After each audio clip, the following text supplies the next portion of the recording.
أدخلنا نسلسل. أول ما أدخلنا نسلسل أدخلنا نسلسل.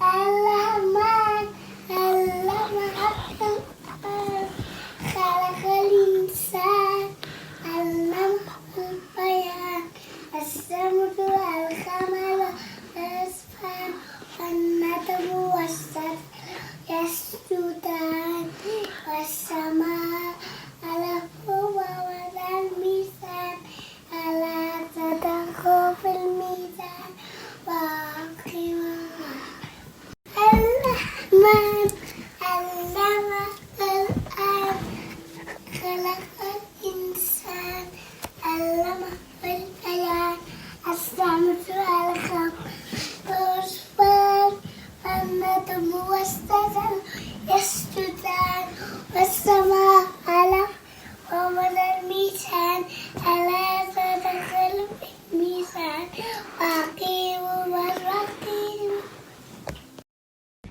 پژواک خبری آژانس د پیښو ریښتینې هنداره